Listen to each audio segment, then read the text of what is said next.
কোনো app Google play store থেকে install করার প্রয়োজন হবে না। হ্যাঁ, আপনি ঠিকই শুনছেন, কোনো অ্যাপের প্রয়োজন হবে না। ডিফল্টভাবে আপনার মোবাইলে এই আকর্ষণীয় সেটিংসটি দেওয়া হয়েছে, যে সেটিংস আপনি যদি অন করেন তাহলে আপনার মোবাইলে কেউ কল দিলে আপনার মোবাইলেই বলে দিবে কে কল দিয়েছে।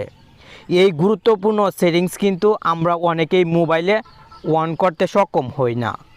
সেটিংসটি খুবই গুরুত্বপূর্ণ। ভিডিওটি লাস্ট পর্যন্ত দেখবেন, আমি আপনাকে খুব সহজভাবে দেখানোর চেষ্টা করেছি। টেক অন বাংলা চ্যানেলের নতুন আরও একটি ভিডিও প্লে করেছেন, আর এই ভিডিওতেও আমি আছি আপনার বন্ধু নাসিম। আপনি ভিডিওতে একটি লাইক করে দিন এবং কমেন্ট বক্সে আপনার মতামত জানিয়ে দিন। আপনার একটি লাইক এবং কমেন্ট আমাকে অনেক বেশি উৎসাহ যোগায় নতুন নতুন ভিডিও তৈরি করতে। চলুন কথা না বাড়িয়ে মূল টপিকে চলে আসি।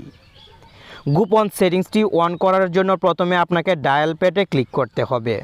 আপনি ডায়াল প্যাডে চলে আসবেন এবং উপরের দিকে যদি লক্ষ্য করেন তাহলে থ্রি ডট একটি অপশন দেখতে পাবেন। আপনি এই থ্রি ডট অপশনে ক্লিক করবেন।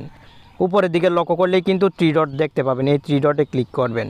থ্রি ডটে ক্লিক করার সঙ্গে সঙ্গে call history, settings, help and feedback তিনটি অপশন এখানে শো হবে। আপনি এখান থেকে সেটিংসে ক্লিক করবেন।